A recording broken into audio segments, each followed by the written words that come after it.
Movie দেখার পর আমার আজকে এই অবস্থা। মনে হচ্ছিল গলা ফাটায় কান্না করি গাইস। লিটারেলি মুভিটা দেখার পর আমি ড্রামাস্টিক হয়ে গেছি। সেই কাহিনী তোমাদেরকে একটু পরেই বলতেছি। আগে আমি বলে দিই, আজকে আমি কিন্তু 10 মিনিটে নুডলস রান্না করে দেখাবো। একদমই চাইনিজ নুডলস আমি আজকে রান্না করবো। এখন দেখো 9টা বাজে। তোমরা আমার ঘড়ির টাইম গুনতে থাকো কতক্ষণ ধরে আমি রান্না করে শেষ করতে পারি। নুডলসটা কিন্তু আমি চাইনিজ স্টাইলে রান্না করব। So guys, let's go to my cooking noodles. যত যাই হোক, রান্না বান্না করার আগে একটু সাজুগুজু তো করাই লাগবে। সাজগুজু একদমই মিস করা যাবে না গাইস। যত সুন্দর করে সাজুগুজু করে রান্না করবো তত সুন্দর রান্না হবে। চুড়িগুলো একটু পরে নিই। তোমরা অনেকেই আছো আমার হাতে চুড়ি অনেক বেশি পছন্দ করো। আজকে একটা টপ সিক্রেট কথা বলেই দেই, এই চুড়িগুলো কিন্তু আমার আম্মুর। সেই চুড়িগুলো আমি পরি, শুধু সবুজ চুড়িগুলো আমার কেনার, আর হলুদটা ছিল আমার আম্মু।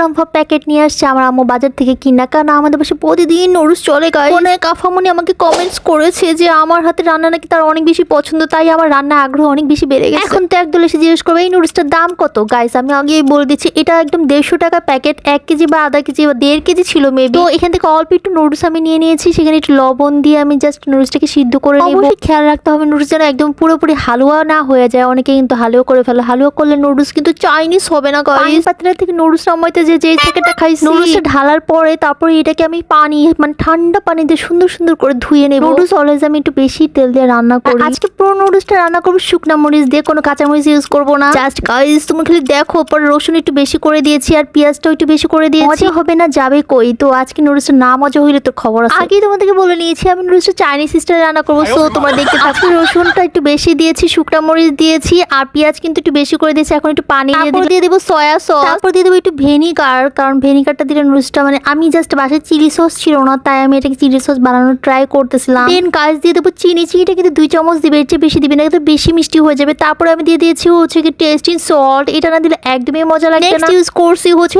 লবণ ও তারপরে একটু সবজি ইউজ করতেছিলাম। আর তোমরা যারা আলু দিবা তারা অবশ্যই বাকি আলুটা মানে আলাদা করে সিদ্ধ করে নিবা, নাহলে কিন্তু সিদ্ধ হবে না, কারণ চিনির ভিতরে কিন্তু কোনো কিছু সিদ্ধ হয় না। বাই দ্য ওয়ে, ইনস্টাগ্রাম কিন্তু এখন সাইয়ারা গ্রাম হয়ে গেছে, কারণ যখন ইনস্টাগ্রামে ঢুকে খালি সাইয়ারা মুভি এগুলো দেখতে দেখতে আমি লিটারালি পাগল হয়ে গেছি যে কবে সাইয়ারা মুভি। চুরি করে কিছু একটা ডাউনলোড করছি, মানে কোন একটা লিঙ্ক থেকে মুভি ডাউনলোড করে দেখা শুরু করছি। ঝাপসা মুভি, সাউন্ড শোনা যায় না, তাও ভালো লাগছে, এত বেশি ভালো লাগতো গাইস। লিটারালি আমি অনেক বেশি কান্না করে দিয়েছি মুভিটা দেখে। এত মানে হার্ট টাচিং একটা। রিয়েল লাইফে প্রত্যেকটা মেয়ে এরকম একটা হিরো চায় যে তাকে অনেক বেশি ভালোবাসে। মুভিতে একটা জিনিস খেয়াল করলাম যে শখের নারীকে পুরুষরা অনেক বেশি ভালোবাসে, তার ক্যারিয়ার সবকিছু ছেড়ে চলে আসে। আর যে পুরুষরা তার শখের নারীকে অনেক বেশি ভালোবাসে তারা কখনোই সেই নারীকে ভুল বুঝে। জায়গাটাকে দেখে পুরো আমার কথা মনে পড়তেছিল, মনে হচ্ছিল আমিও তো অনেক কিছু ভুইলা যাই, খালি ভুইলা যাই।